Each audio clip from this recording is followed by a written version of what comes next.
Day where we discuss the biggest topics of the weekend. Be ready for battle. Could you be quiet? What is this? It's my new teeth. It's your new teeth. I don't bite. Well, not without a good reason. Always honest, always fun. Every weekend at 3 p.m. on GB News, the People's Channel, Britain's news channel. So Jubes and Kerr, we tackle the issues of the day with real, robust debate. Both sides of the fence, battling it out with me in the middle with my forthright opinions and views. And often really interesting things happen because you start with a position and then by the end of the debate you find actually, well, I might not have thought about that one. What we need in this country is 2 new political parties. You should maybe think about doing a 2024 calendar. I'm Michelle Dewberry and I'm keeping you company right through until 7 o'clock this evening. GB News, the People's Channel, Britain's watching. Join us every night on GB News at 11 p.m. for Headliners, which is 3 top comedians going through the next day's news stories, which is exactly what you need, because when the establishment has gone crazy, you need some craziness to make sense of it. Headliners. You don't have to bother reading the newspaper. We've got it covered for you. Every night at 11 p.m. and repeated every morning at 5 a.m. We won't send you to sleep like some of the other paper review shows out there. So join us 11 p.m. every night on GB News. The People's Channel, Britain's news channel. GB News, unlike other broadcasters, isn't obsessed with the London-Westminster bubble. We think there's a nation beyond the M25, and that's why we talk about the issues that matter across the land. Join me on State of the Nation, 8 to 9 o'clock, Monday to Thursday, on GB News. Daisy's listening, and you should too. Every Sunday from 11, join Michael Portillo. There will be topical discussion, looking at the week before and the week to come. So kick back and relax at 11 a.m. on Sundays on GB News with me, Michael Portillo. GB News, the People's Channel, Britain's news channel. I'm Andrew Doyle. Join me at 7 o'clock every Sunday night for Free Speech Nation, the show where I tackle the week's biggest stories in politics and current affairs with the help of my 2 comedian panellists and a variety of special guests. Free Speech Nation, Sunday nights from 7 on GB News, the People's Channel, Britain's news channel. Nightmare commute? Kick it up a gear with me, Patrick Christie's at Drive Time, 3 till 6 p.m, Monday to Friday on GB News Radio. You can listen online and on DAB+, on the smart speaker app and on the GB News app. And if you've got an Alexa, all you have to say is, Alexa, play GB News. We're also on TuneIn and the Radio Player apps. From the school run to rush hour, get revved up with me, Patrick Christie's, on GB News and GB News Radio.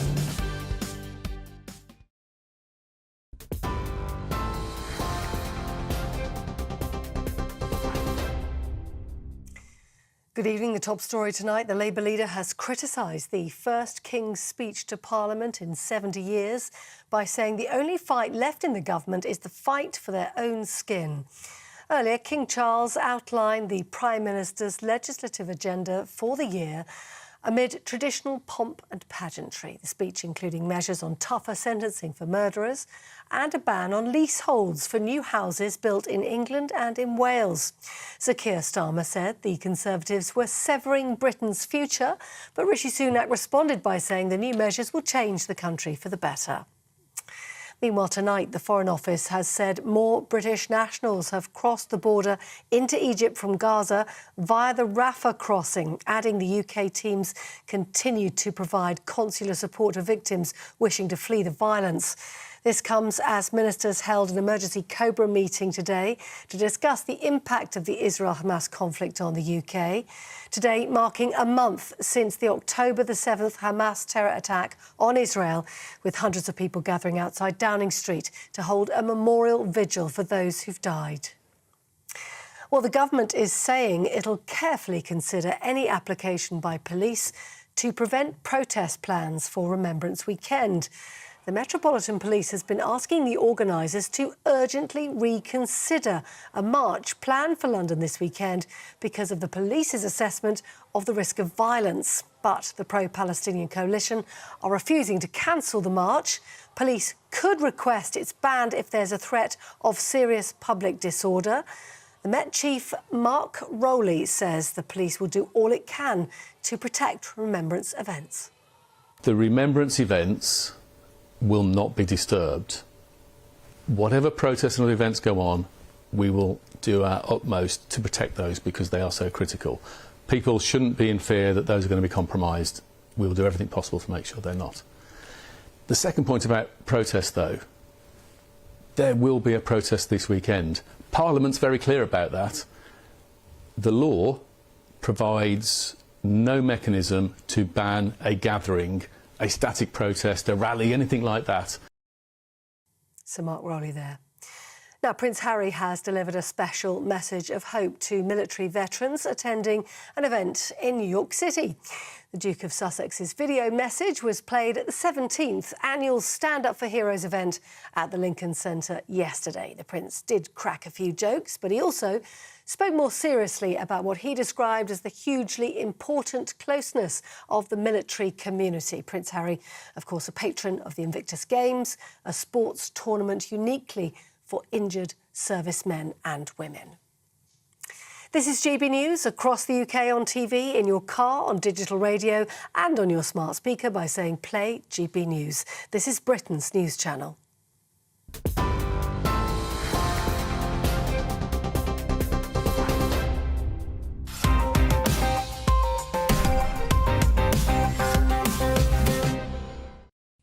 Hello and welcome to Headliners, your first look at Wednesday's newspapers with me, Simon Evans. Tonight I'm joined by pillar of the Jewish community, Josh Howie, and strong, independent Scottish woman with her pillar still intact. It's Leo Kearse. That seemed a little bit on point there. I apologise, if you feel like you've been... Thank you for respecting my pronouns, Simon. Yeah, that's quite all right. Progressive of you. Yeah. So let's take a look at these front pages. The Daily Mail. We kick off with "Pray they don't end up with a riot at the Cenotaph," which we've just seen the Met addressing that concern. Express. Sunak accuses Starmer of plot to lock UK in EU deal. Guardian. Defiant Met chief rejects minister's calls to ban pro-Palestinian march. The Times. Police resist calls to ban march. And the iNews has Braverman split with Number 10 as Tories accuse her of leadership bid. And finally, the Daily Star. Carrots turned me into Oompa Loompa. Those were your front pages.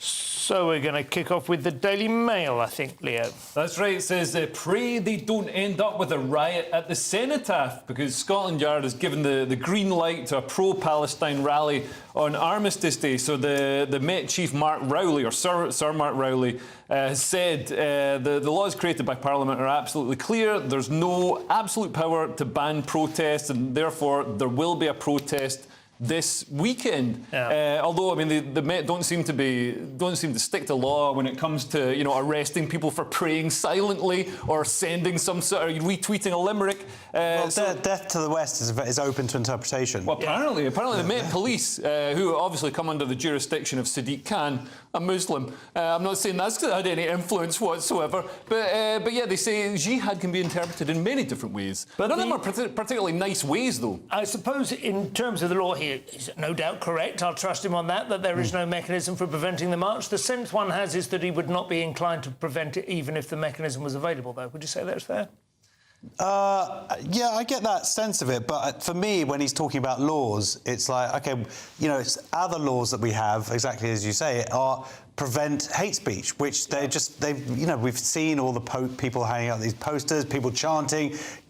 You've got laws. Use your laws, please. Yeah, and instead they're arresting anybody with a St George's cross or a Union flag, because they say that's incendiary. That could offend these people who are chanting for genocide. It's the absolute. We're living in an opposite world. It's weird. Does this feel? Because it does feel to me like this is a new innovation. I should just say an innovation. Rubbish tautology. Well, the idea that you police a large-scale event by removing any smaller elements that might inflame the larger. The majority. Yeah. Regardless of the fact that it's the majority who are threatening violence, the majority who are chanting murderous slogans. If somebody appears carrying a cross of St George, as you say, or God forbid, the Star of David, then that is considered to be the provocative act. Yeah. Well, this weekend they might not be the minority, because there have been calls for British patriots to come out and stage a counter-protest and shut down, or certainly protect the cenotaph, and I can absolutely understand. I won't be down there myself, you know what I mean? I don't want to get punched in the face, but yeah, I can totally understand that sentiment. And so people are saying, oh, far-right yobs. Far-right? How is it far-right to want to protect the cenotaph on Armistice Day? I know. I suppose the only danger is that is in itself a trap which will allow certain elements to portray those people as the thugs. Yeah, but I mean, I think our authorities, the state has failed us in this instance, so I can understand why people are taking the situation into the wrong hands. I mean, all that footage of just police just being like endlessly harassed, having fireworks fired at them, and they're just sort of standing there. It's a numbers game, I guess. For them, success is the immediacy of riots not breaking out, I guess, and them not getting defeated just by having less of them. But the fact is that, as you say, it's a state issue here. We need larger numbers of police or the army to come in so we can ensure that our laws of this land are upheld. And their dignity is preserved as well. It's very disturbing and unsettling for citizens to watch footage of police officers being obviously humiliated, spat at, abused. Yeah. Didn't Boris buy a water cannon? I mean, surely of all the times to crack it out, this would be perfect. I think it was broken down for parts, sadly. But it could be time to reassemble it swiftly. What have we got on the Telegraph, Josh? So Telegraph One, they have Hamas fighters' last stand at hospital. Now, this isn't the main hospital where Hamas are holed up, where their leaders are holed up, but this is in a town north of the Gaza City. At least they won't have to go far. Yeah, they go far, but they've got a Telegraph reporter has basically gone in with the IDF troops, and they've sort of whittled down in this one town. It was a 1,000-strong battalion. They've got it down to about 100 people now. This is the last stand, and he's been going through the town, and he's sort of seen these booby traps set up in kindergartens and whatever. There's nothing that Hamas won't resort to. The good news is that the civilians seem to be out of that town, so this can be warfare in the traditional sense of two groups of people fighting each other. Yeah. But yeah, it's still. I was going to say it's grim reading, but no, this is actually great reading. Good, 100,000 or 1,000 terrorists here being wiped out. I'm happy about that. I can't believe Hamas didn't take off the Hamas badges and just, disappear south with the civilians. Well, no, a third of the people who were on the list of the injured to get out through the Egyptian border, it turns out when they did the double checked on the list, they're like, oh, they're Hamas terrorists. Right. So it's. I mean, you wonder how reliable that kind of double checking is. I'm extraordinarily sympathetic to Egypt for not really wanting to work on those people across the border at all. Yeah, well, that's why they did these double checks and. Well, let's hope they've worked. Interesting photograph there as well of King Charles and Queen Camilla, and the headline under it is driverless car users not liable for fatal crashes. Well, this is something I know you feel you feel very strongly about. This is your vision of the future. But I don't think just because you've got a driverless car, I don't think you have to dress like that, do you? I think that's. Well, it depends how drunk you are. You can refer to the car as James. Yeah. Please strike the lady on the double crossing. So, this is one of the measures. We're going to get to this in a second of the Rishi Sunak's the King's speech. Yes. And but that is it is an interesting idea that it's going to be the vehicles owners, the manufacturers, who are liable they're instead the ones driving, I guess. Yeah. But I think car ownership will drop drastically when they're driverless cars because Ubers will become ubiquitous, or Uber-type services will be ubiquitous and very cheap. It'll be very much like the electric scooters are in London. Yeah. It'll just be cars all over the pavement. Just in the most awkward place. Moving on to the Express now, Leo. So the Express has Sunak accuses Starmer of plot to lock UK in EU deal. He said that Keir Starmer would reverse progress made. I don't know what progress he's talking about. Laying the groundwork for a general election, the Prime Minister put law and order at the heart of the King's speech, and there's a beautiful moment. They describe King Charles as delivering the speech as if he's a hostage, delivering ransom demands. It's quite right. But yeah, I mean, this headline, I don't know why this is the headline they plucked from it, because there's not really much evidence to support anything. Sunak accuses! Yeah, and then he's it's just like saying one it. line at the top. Yeah. I do feel sorry for Charles because his very first King's speech, it's almost like they've deliberately chosen it in order to humiliate him and remind him, you've had 50 years for your barking mad green ecological you got to pay for those robes. And they said yesterday, I did the gag, but I do like it, that he would be delivering his speech through gritted teeth. That's how they always speak, isn't it, Donald? Indeed. My government will be raising taxes on the green fuels. I don't know. I didn't watch it. Did you watch it at all? No, I didn't. But there's some of the stuff that I think is really good. Ban on new leasehold houses in England, Wales. This is something that Michael Grave's been trying to push through for a long time. Yep. Ban on tents. Ban on tents. Well, it's not, but yeah, two are linked together. No leasehold tents. But that is it. As someone who's got a leasehold flat, I'm just getting my local council are just constantly just pulling money out of me. It's a nightmare. Yeah. How? Because they're like, oh, we're going to redo the front door and we're going to charge you double what it would cost anything it's like for living it. in And we got like a My Heritage or whatever. but it's like a little council flat, and it's council flat, and then like they send in someone to hoover literally like this space, and they charge 500 quid a year for them to come in once a week to hoover. I hoover it, and they say it's things like that. It drives me batty, but. So you're on board with Sunak's government? Well, I'm on board with this stuff that Michael Grade's been trying to grow.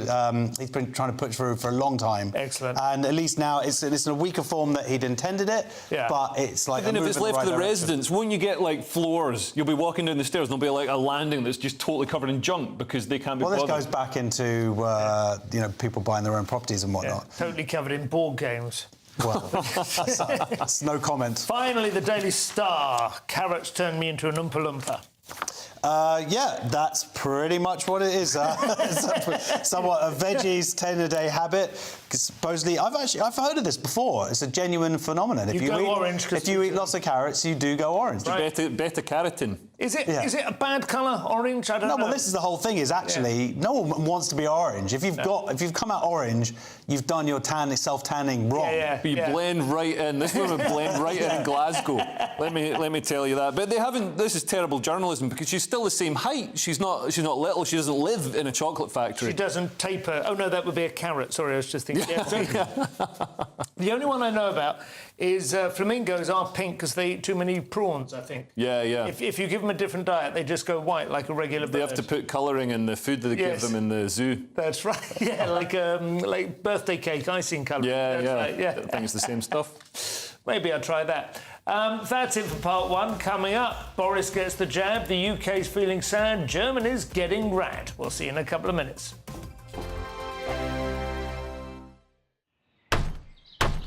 Who is it? We're here for the show.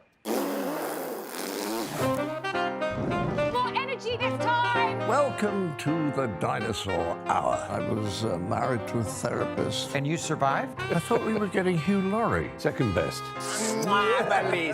You interviewed Saddam Hussein. What's that like? I was terrified. I'm playing strip poker with these three. Oh! No, thank you. My CDs need to be put in alphabetical order. Are you going to be problematic again? The Dinosaur Hour. Sundays at 9 on GB News.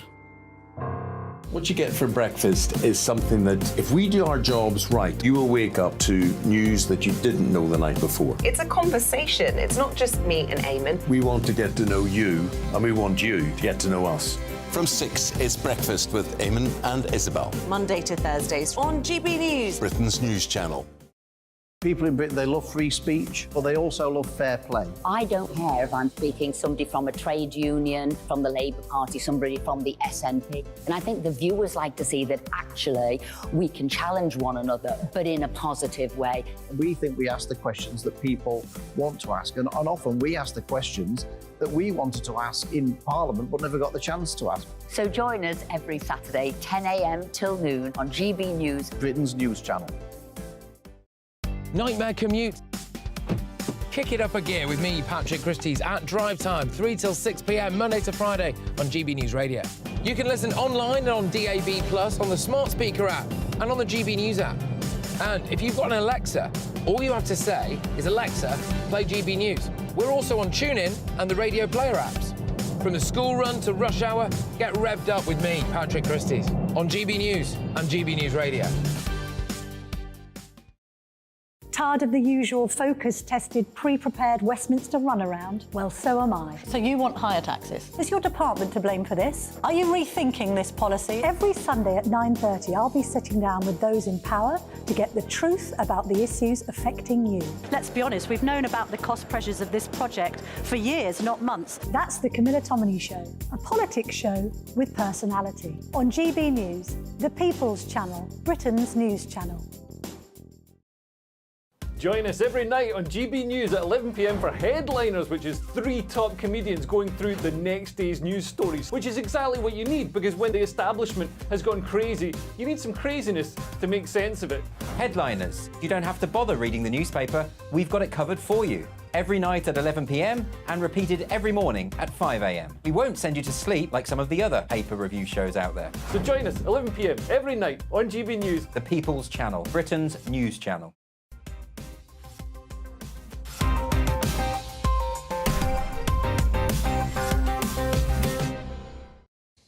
And welcome back to Headliners. So, Leo, we kick off now with the independent reality TV show format during lockdown that would surely have lifted the spirits. Yes, so this is some of the more entertaining things that are coming out of the COVID inquiry. Boris Johnson wanted to be injected with COVID live on TV, inquiry told. I also heard how Boris Johnson would rather let the bodies pile high than order a second lockdown. That bit's a bit less fun and frivolous. Also, we've heard that before, haven't we? That was out at the time. But I think it's been confirmed now. That's the difference. Yeah. Although, I mean, it's a lot of the talk over WhatsApp is, as you'd imagine in WhatsApp groups, it's quite sort of gallows humour and all the rest of it. But this idea of being injected with COVID live on TV, I don't know if it'd be like with Mr. Blobby and Noel Edmonds, somebody spinning a wheel to see if Sounds like a sort of Alan Partridge. Yeah. One of his sort of, prime ministers injecting with diseases or, Well, like the guy who, was it Selwyn Gummer, he's got his kids to eat the burgers. He did, that's right, the CJD burger. Yeah. Theresa May, she could do chlamydia.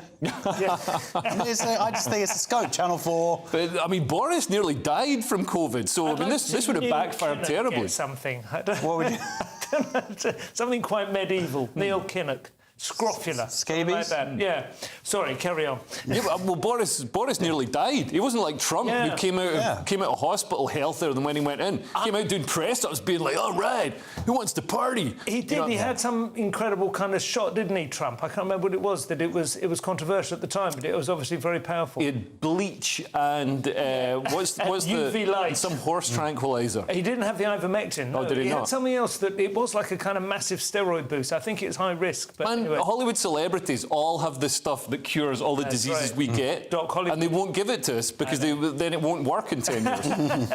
But it was extraordinary how close to death he was, because he wasn't that old. He was a little bit overweight, but it was quite. I still find that slightly suspicious. I think they told him he was ill and kicked him out of action for a few. Oh, really? The death rates elsewhere went down. You're very poorly, Boris. You need this pipe down your neck, Boris.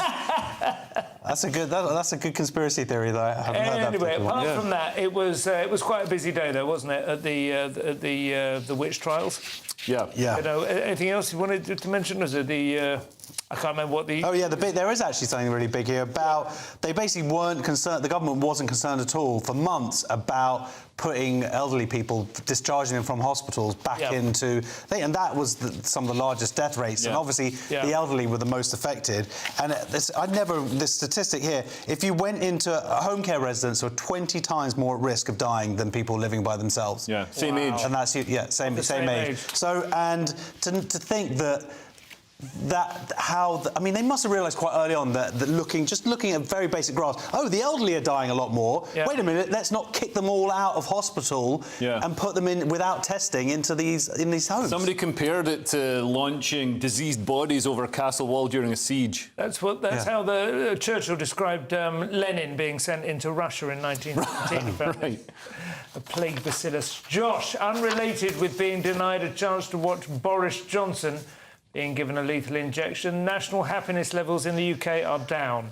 Yeah, people are sad. People in UK are overall less happy than even before the pandemic, ONS finds. So it's it's less about recovering. People thought to, hey, we're free again, we can get outside and whatnot. But actually, is this the new normal? We've gone back to sort of 2016 or lower than that, which is not great. It doesn't really get into why, which is one of those annoying things. We ask loads of people and they're basically not happy, but it doesn't really get into the why of it.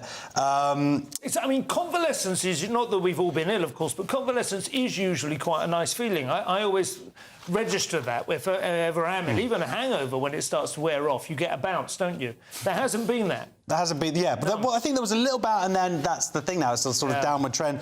But the two things that really do come out of it is, number one, is health is the most important. I think everybody knows that. Yeah. You have much higher life satisfaction. And the other one is don't move to Three Rivers, Rushmore or Worthing. Are they oh my God, Worthing, that's only down the road from us. Yeah, I don't know. It actually quotes you specifically. Outer Hebrides apparently is bucking the trend, though. Is that right? Was it Outer Hebrides? Yeah, exactly. Move to where no one is, and you're going to be really happy. And write a dystopian novel. German news in the Times now, Leo. And as Bob once said, you're going to have to appease somebody. So Germans agree tough migration rules to keep the AfD at bay. The AfD is a right-wing anti-immigration party that's become hugely popular in Germany as they've had huge amounts of immigration, and it hasn't led to the frictionless utopia that Angela Merkel promised. It's led to huge problems with crime and also just the social disharmony. And we've seen in German cities people throwing Hitler salutes for the first time, and not German-born people throwing Hitler salutes. People are anti-Semitic from a different culture. So some different point of view. Yeah. Some Germans are even leaving and moving to Paraguay. There's a BBC documentary about it, which is that's actually the plot for The Boys from Brazil. I was going to say, isn't that a traditional sort of Nazi hangout anyway? But because the AfD, which were this seen as quite a fringe political party, because they're becoming so popular, the centrist parties usually try and keep some sort of cordon sanitaire around them, but they're becoming so popular. They're polling the highest, particularly in the east, in the sort of former Soviet German states. The centrist parties are having to be a bit more right-wing. They've introduced some measures. They're fairly sort of like technical and sort of procedural, are they? Yeah, they're Germans, so they're going to be like that. So they're going to cut benefits for migrants. They're going to process asylum applications faster to allow swifter deportations, and they're going to do offshore processing of asylum claims. And I think they're talking about deportations. It's all a bit of a nothing burger, though, to appease anybody who might be thinking of voting for the AfD. The centrist parties, they're going to continue with their open borders policy. What do you think, Josh? Is this likely to come to Britain? Well, I mean, arguably it's already here. Maybe it's the other way around. The idea. I mean, we're always talking about how exactly do you get to grips on this stuff, and they're basically following the playbook that both Labour and the Tories are pushing, which is process this stuff quicker, make sure that the applications come from abroad. This is the other thing, which is essentially the Rwanda scheme, or sending people there whilst they process their applications. But there's still no evidence that this stuff works. But what you do have, I disagree with Leo in the sense that I think that the central parties actually are recognising that this is an issue and trying their best to get to grips with it. The question is it ever really an issue that can be fully gripped? No, they'll talk tough and they'll do nothing. And also, I mean, Europe PLC, the businesses, they want more workers, and we don't seem to be growing. Well, they do have a plan to bring in more workers here. But that's immigration. No, it's not. That's literally immigration. It's not permanent workers is the idea. Oh, so right, that's the policy. We're going back to that stage. Over to America now with the Telegraph and a disturbing casualty of protest in Los Angeles. Yeah, exactly. Jewish man dies after altercation in Israel-Palestine protest. The way this has been reported in certainly some of the American newspapers is unbelievable in terms of you wouldn't know what's happened, but essentially this was a pro-Palestinian protest. I'm pro-Palestinian, by the way, but these people is a different level. I want a two-state solution, and this man was hit in the head with a megaphone by one of the pro-Palestinian deliberately hit in the head. fell on the floor, hit his head again, and died.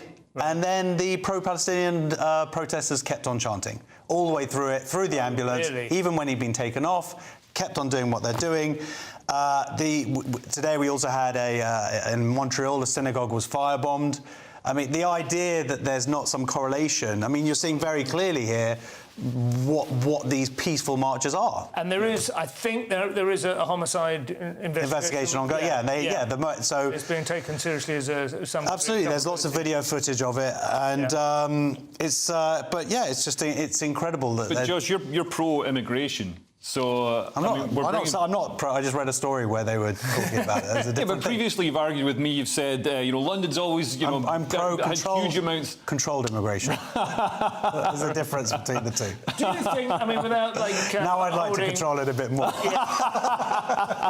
But without holding your feet personally to the fire on this, do you think that some people are changing that? I mean, this is a slight side issue. Oh, there's been a massive shift. Yeah, I think there has. No question. Yeah. And it's interesting, organisations such as the ADL, which advocates on behalf of Jewish people, for the last decade, you'd think the only risk to the West is white supremacy, which it seems to be very hard to find. But I think we're seeing now they failed. They didn't do their job because they're moving on these progressive values, and that has been a big part of the problem. I've certainly argued that for a long time. It's very interesting how bad human beings generally are at updating their prejudices. They hold on to them for decades sometimes. Well, the good news is I've got a whole load of new prejudices. And the whole new, exactly. Well, a whole new season. I'm having a lot of mine confirmed. It's great. That's it for part 2. Coming up, disinformation. Same old, same old. See you in a couple of minutes. I'm Andrew Doyle. Join me at 7 o'clock every Sunday night for Free Speech Nation, the show where I tackle the week's biggest stories in politics and current affairs with the help of my 2 comedian panellists and a variety of special guests. Free Speech Nation, Sunday nights from 7 on GB News, the People's Channel, Britain's news channel. In a world of dull and predictable radio and TV shows. Oh, hi. On Mark Dolan tonight, we've got big guests. We drill into the big stories of the day. The show adds up to a brilliant listening and viewing experience. Mark Dolan Tonight is the most entertaining current affairs show ever, and that's a fact. Join me, Mark Dolan, Fridays and Saturdays from 9, Sundays from 10. Only on GB News, the People's Channel, Britain's news channel. There's only 3 people you can trust in life. Your doctor, your lawyer, and your nana. I'm not sure. So join me, Nana Aquare, at 3 p.m. every Saturday and Sunday, where we discuss the biggest topics of the weekend. Be ready for battle. Could you be quiet? What is this? It's my new teeth. It's your new teeth. I don't bite. Well, not without a good reason. Always honest, always fun. Every weekend at 3 p.m. on GB News, the People's Channel, Britain's news channel. So Jubes and Kerr, we tackle the issues of the day with real, robust debate, both sides of the fence, battling it out with me in the middle with my forthright opinions and views. And often really interesting things happen because you start with a position and then by the end of the debate you find actually, well, I might not have thought about that one. What we need in this country is 2 new political parties. You should maybe think about doing a 2024 calendar. I'm Michelle Dewberry and I'm keeping you company right through until 7 o'clock this evening. GB News, the People's Channel, Britain's watching. Join us every night on GB News at 11 p.m. for Headliners, which is 3 top comedians going through the next day's news stories, which is exactly what you need, because when the establishment has gone crazy, you need some craziness to make sense of it. Headliners. You don't have to bother reading the newspaper. We've got it covered for you. Every night at 11 p.m. and repeated every morning at 5 a.m. We won't send you to sleep like some of the other paper review shows out there. So join us 11 p.m. every night on GB News, the People's Channel, Britain's news channel. Who is it? We're here for the show. More energy this time! Welcome to the dinosaur hour. I was married to a therapist. And you survived? I thought we were getting Hugh Laurie. Second best. You interviewed Saddam Hussein. What's that like? I was terrified. I'm playing strip poker with these 3. Oh! No, thank you. My CDs need to be put in alphabetical order. Are you going to be problematic again? The Dinosaur Hour. Sundays at 9 on GB News.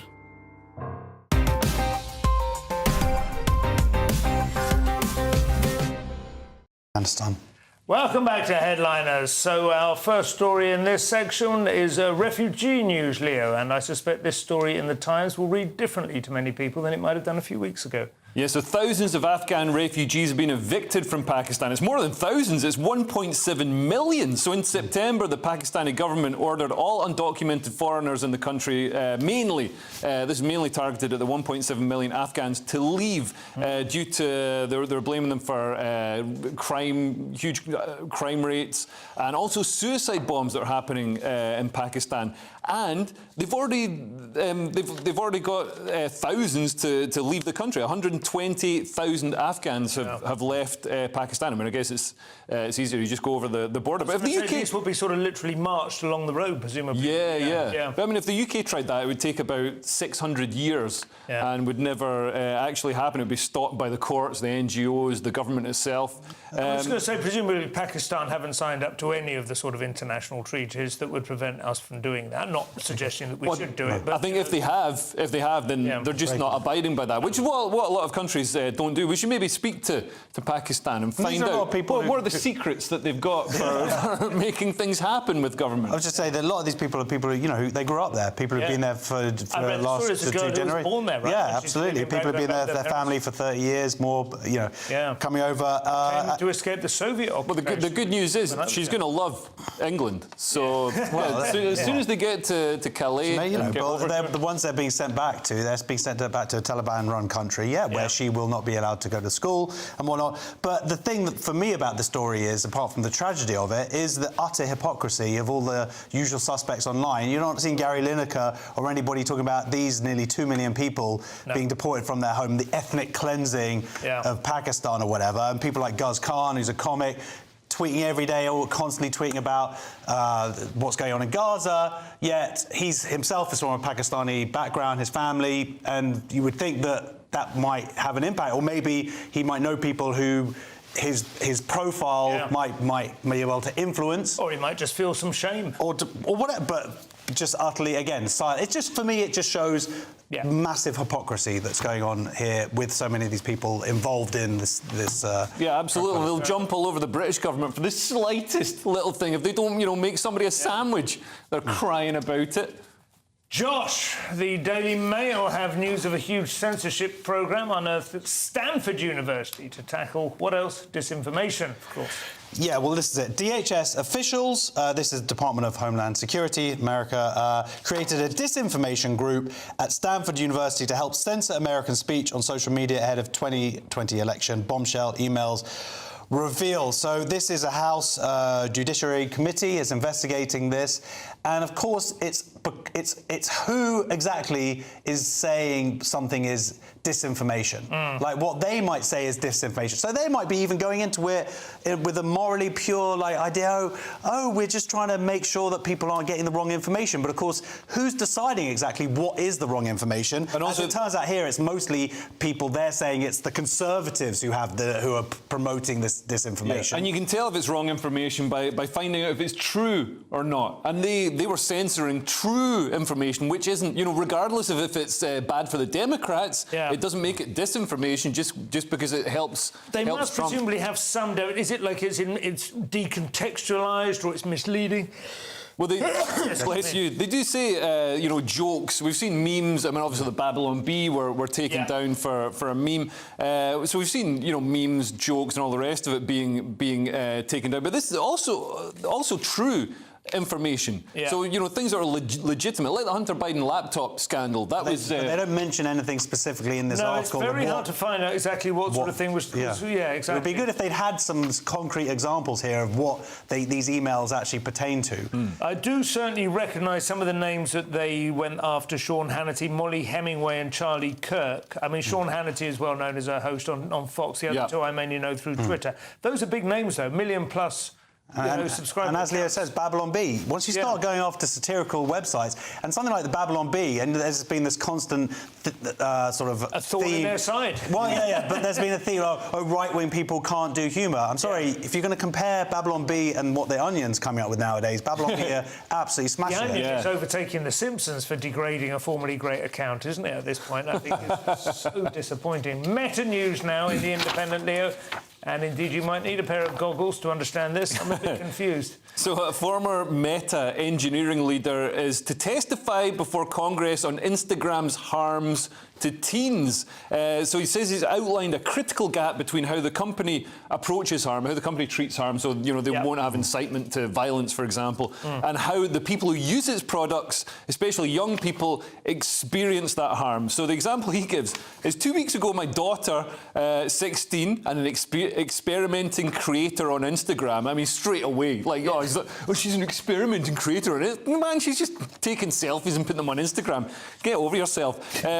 She made a post about cars, and someone commented, "Get back to the kitchen," which is not funny, straight up hilarious, and that's wonderful. And if your daughter comes to you in tears, you should explain why it's funny and tell her to get back in the kitchen. So he says it was deeply upsetting to her. At the same time, the comment is far from being policy violating, and our tools of blocking or deleting mean that this person will go to other profiles and continue to spread misogyny. So what I was unclear on, does he feel that they should actually be banning people who say things like that? He thinks, like, if somebody suggests that somebody go to a certain room in a house, that's some sort of hate crime, and that person should be publicly flogged and banned from the internet forever. It's an absolute nonsense. They've blown a raspberry at her content, but if you go online, you're going to get a few raspberries. Exactly. This is the dad's fault. You can tell the dad, because he refers to his daughter as an experimenting creator. I think when you're dealing with kids here, like it says here, she's 16. 13% of Instagram users aged 13 to 15 are receiving unwanted sexual advances. Yeah, but that's not sexual advance. No, maybe you're giving one example, but this is like the example he gave. Well, that's one example. But when we actually look at what the actual stuff that's going on here,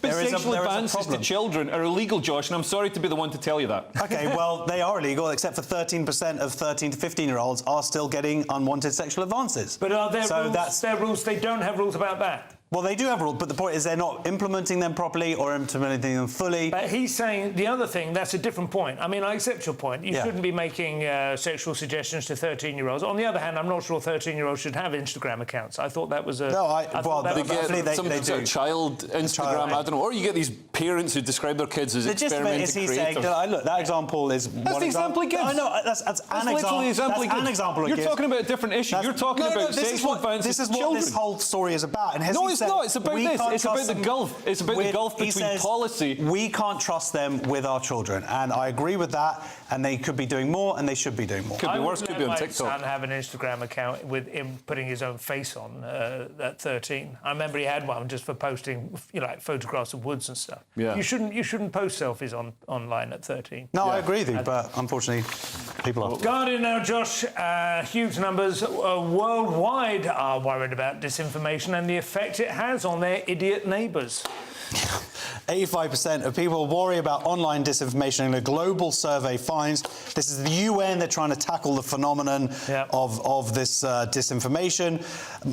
The far majority, surprise, surprise, are worried about it. The interesting stuff is that social media has become the primary news source for most people nowadays, but it's less trusted than TV. Obviously, people don't watch the BBC.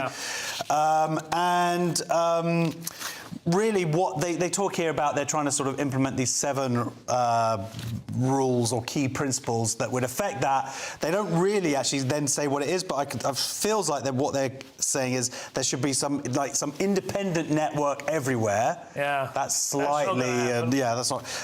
And platforms must moderate their content effectively and at scale, which they also don't seem to be doing. No. And it's all part of a much longer trend, though, isn't it? People talk about social media having undermined trust, and my wife works in PR, and she said for years, people think it's great now that there's all these citizen journalists, but nobody has responsibility. There's no editorial board you can trust. But the truth is, this has been happening throughout my lifetime. We have slid from quite boring newspapers, with lots of copy and a few little black and white photographs, into news as entertainment. I mean, you're literally on the show. I know, doing exactly that. That's right.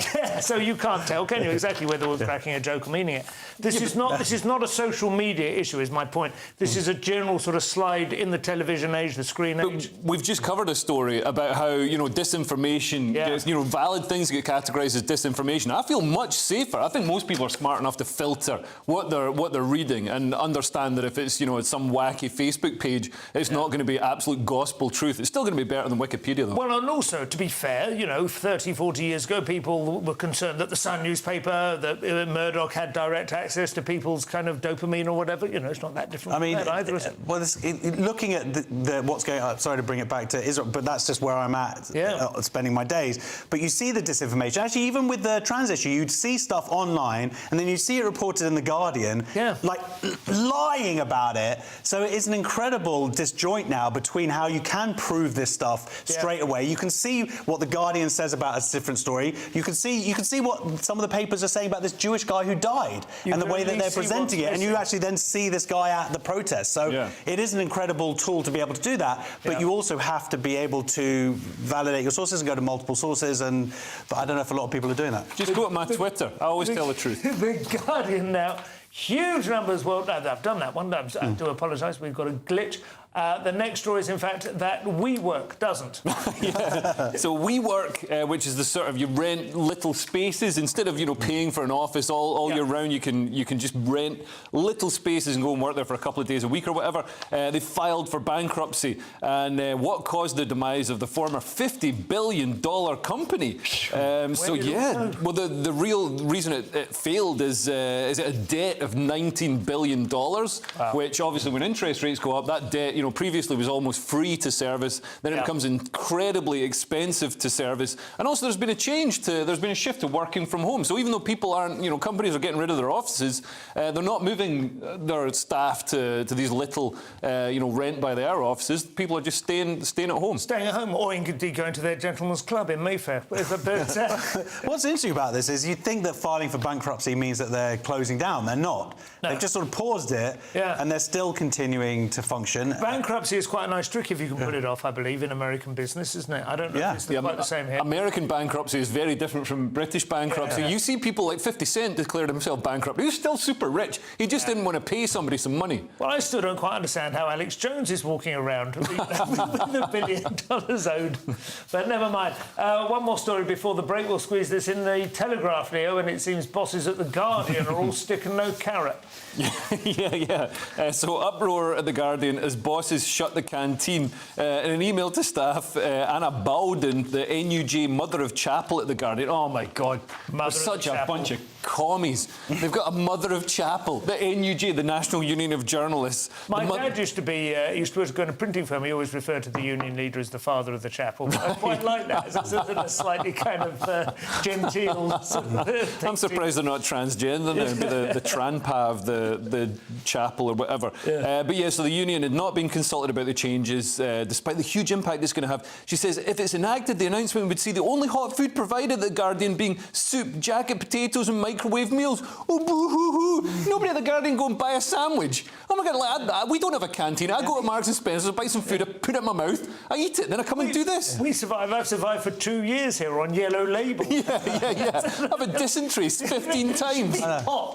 They're in King's Cross. They have literally got 1,000 restaurants nearby. nearby. Next door to the Eagle on Farringdon Road, the birth of the gastropub. Disgraceful. Support the local economy. That's part 3 done, and hopefully The Guardian in the final section. Binge drinking, an electric shuffle, and the sensitive understanding bouter. Sounds like a great night out. See you in a couple of minutes.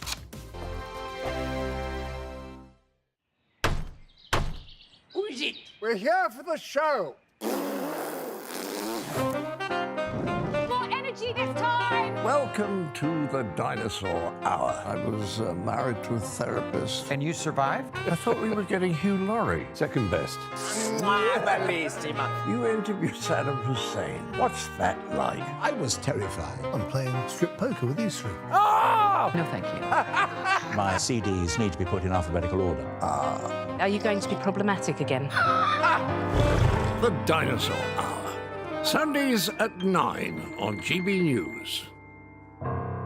Tired of the usual focus-tested, pre-prepared Westminster runaround? Well, so am I. So you want higher taxes? Is your department to blame for this? Are you rethinking this policy? Every Sunday at 9:30, I'll be sitting down with those in power to get the truth about the issues affecting you. Let's be honest, we've known about the cost pressures of this project for years, not months. That's the Camilla Tominey Show, a politics show with personality. On GB News, the People's Channel, Britain's news channel. Join me, Patrick Christie's, Monday to Friday, 3 till 6. We tackle the day's news agenda like you've never seen before. It's high tempo, high octane, the most controversial topics, and the best guests. You will not be able to take your eyes and ears off it. I'm not afraid to ask the questions that you really want answered. 3 till 6 p.m, Monday to Friday on GB News, the People's Channel, Britain's news channel. Now then, Lee Anderson here. Join me on GB News on my show, The Real World, every Friday at 7 p.m. I'm not eating bloody cat. Are you delicious. mental? Open your mouth. OK, here comes a train. Reminds me of the scene in Singing in the Rain. Adam, is that a good one? Whoa! Join me at 7 on GB News, Britain's news channel. I'm Andrew Doyle. Join me at 7 o'clock every Sunday night for Free Speech Nation, the show where I tackle the week's biggest stories in politics and current affairs with the help of my 2 comedian panellists and a variety of special guests. Free Speech Nation, Sunday nights from 7 on GB News, the People's Channel, Britain's news channel. GB News, unlike other broadcasters, isn't obsessed with the London-Westminster bubble. We think there's a nation beyond the M25, and that's why we talk about the issues that matter across the land. Join me on State of the Nation, 8 to 9 o'clock, Monday to Thursday, on GB News. Daisy's listening, and you should too. In a world of dull and predictable radio and TV shows, Oh, hi. On Mark Dolan tonight, we've got big guests. We drill into the big stories of the day. The show adds up to a brilliant listening and viewing experience. Mark Dolan Tonight is the most entertaining current affairs show ever, and that's a fact. Join me, Mark Dolan, Fridays and Saturdays from 9, Sundays from 10. Only on GB News, the People's Channel, Britain's news channel.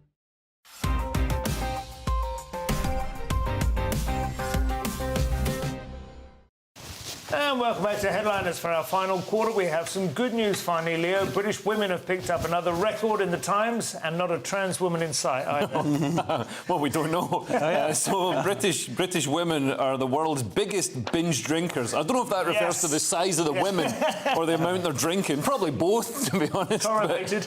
But in the UK, apparently 45% of men and 26% of women are binge drinkers, which sounds like quite a lot. In Italy, just for context, in Italy, you'd think they drink wine. They've got wine, they grow wine there and stuff. They've got lager as well, delicious lager. They Peroni. keep it smooth throughout the week. Yeah, they do. Only 4% of adults binge drink in Italy because they've got a civilised drinking culture as opposed to our they start smashing a drinking bottle at 10 a.m. of Buckfast. So they drink all the way through the day. It's not a binge Like if you Churchill taste it. did during the war. Yeah, just keep it at it. Did you watch that great film, that Danish film, where they get drunk? They got to drink their blood alcohol at a certain thing. It's so funny, and it's been proven that if you sort of keep it just at 0.4% or something, It's like microdosing. then it improves all of your abilities. Genuinely, what Churchill did, he used to drink. Well, then they become alcoholics, and it's really funny. Oh, right. But it's a brilliant film. I've got to remember. It's got one of the baddies in a Bond movie in it. Anyway, it's brilliant. Carry on. Sorry. No, that was really it. Oh, you got it. Yeah, British people drink a lot. It's not really a news story. I just want to find the definition because it's quite important. The definition of binge drinking is goes to Jongleurs Bristol. Yeah, because they say the British drink an average of 100 bottles of wine a year, which I think is almost. That feels a bit tame to me. 2 bottles of wine a week. Speak for yourself. You reveal yourself there, Simon. Yeah. I don't think that's seems pretty hard. But the definition of binge is only 3 pints of lager or something, which is that's what you're getting charged up to go and pick the kids up from nursery. That's your prees, isn't it? Yeah, that's not a binge. Time for some downtime now, Josh, in The Guardian. Something known as an electric shuffle. It's nothing to do with a battery-powered fleshlight. Indeed. Shuffleboard, axe throwing and bingo. Activity bar boom defies UK hospitality downturn. We've seen lots of pubs closing across the country. This has actually been a long-term trend, not really to do with COVID or maybe exacerbated by COVID. Exacerbated, thank you. And exasperated landlords, probably, we're now seeing things like darts places, ping pong, shuffleboard, axe throwing, all of them. I think it's part of a larger trend of people just not being good at small talk anymore. Yeah. So it's like they have to go and do an active. They're saying here it's because of companies wanting to have like social nights out and whatnot, but I think it's actually people just don't know how to just be in each other's spaces without doing something. Yeah. Like if they're not going to be on their phone. But it also, these things go in cycles. But I remember pubs that used to be like that, bar billiards and football, tabletop football, and there were those little tabletop, the asteroid one. You know, I mean, this is not like... but these are dedicated, purely, so like the darts place I've been to when for a friend's birthday, it's properly fun, like it's really well set up, you're there with some mates, you're having a laugh, you're getting a drink, as you then, it's my turn now, I'm going to do this, so it is a big deal, but also it seems like bowling, taking out of the alcohol thing, is also massively increased as well, so people seem to be wanting to do stuff. Yeah, I remember it's interesting that young people, because older people, old men always used to sit around playing dominoes in certain pubs I went to as a thing, and you get that feeling that they hadn't done anything during the day worth talking about, so they just wanted to experience, which is nice, experience the communality of being old men in the pub together, but there's not much to do. Younger people relying on that is a little bit, maybe, I don't know, not sadder, but it is interesting, as you say, if they've lost the... They're probably texting. Also, I think if you're booking a work day out, then you need something. It can't just be we're going to this venue and there's going to be some sandwiches. I did that for my stag party. We did archery in the middle of Cheltenham Racecourse. Something to talk about.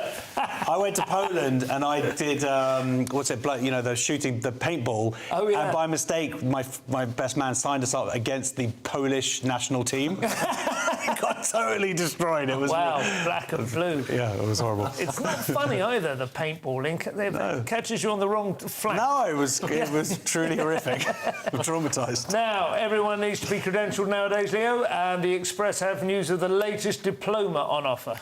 So, Brawn with Brains, diploma for door staff to make clubbers feel safer on a night out. So apparently 50% of partygoers say they find security staff threatening. You're supposed to find them threatening. That's the whole point of them. It should be 100%. We want to get that number up, not down. It's ridiculous. But it's been brought, this diploma for security staff has been brought by Desperados. You know that beer that tastes like tequila? So they say it's part of their platform, fostering respect, equity and empowerment on the dance floor so everyone feels safe to be themselves in the party space. It's like you're a beer that tastes like tequila. You're the last person not supposed to be fostering equity. This is like Earl Grey. This is the new Bud Light. That is, you're right though, that's not what doormen. Doormen are there to intimidate anyone who might fancy themselves. And to sell you drugs. Yeah, exactly, to control that trade. Control the drugs trade. Take your drugs off you and sell them back. Josh, I'd love to say science news now, but to be honest, this is speculative fiction my dog wouldn't fall for, and he's still looking for a stick I didn't throw last Thursday. Yeah, totally. There's nothing to this, but still a disturbing image of how humans could evolve by 3000, second eyelid, text claw and tech neck.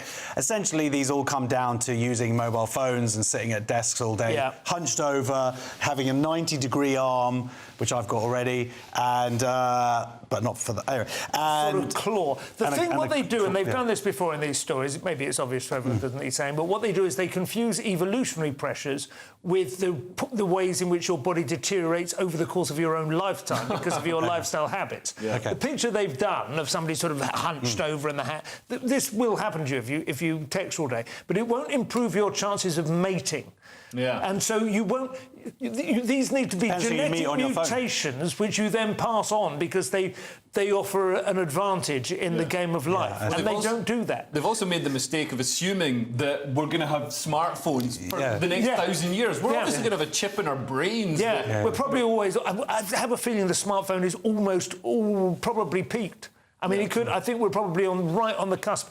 You can get smart glasses now that do half the work. Finally, paying subscribers only. Here's a little palate cleanser in the sun, Leah.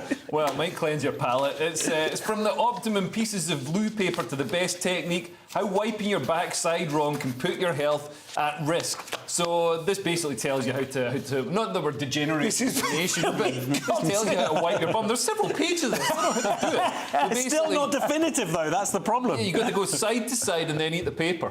I think it's much more... I remember when we had a baby daughter, it is quite... If you're a man and you're not that familiar with cleaning female anatomy, there is a bit of a skill to that, but I can't believe adults need to know, do they? Yeah.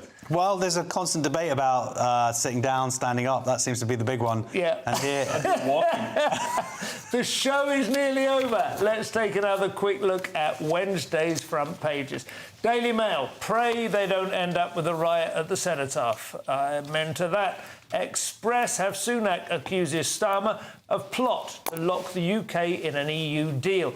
Guardian, defiant Met chief rejects minister's calls to ban pro-Palestinian march. The Times, police resist calls. Tories accuse her of leadership bid. And finally, the Daily Star with very little Oompa Loompa. That's all we have time for. Thank you to my guests, Leo Kearse and Josh Howie. Andrew Doyle will be back tomorrow at 11 p.m. with Stephen Allen and Lewis Schaefer, and I'm sure he will tell you himself that will be our second anniversary show. We're going strong. It's been a joy. If you're watching at 5 a.m, stay tuned for breakfast. Otherwise, good night.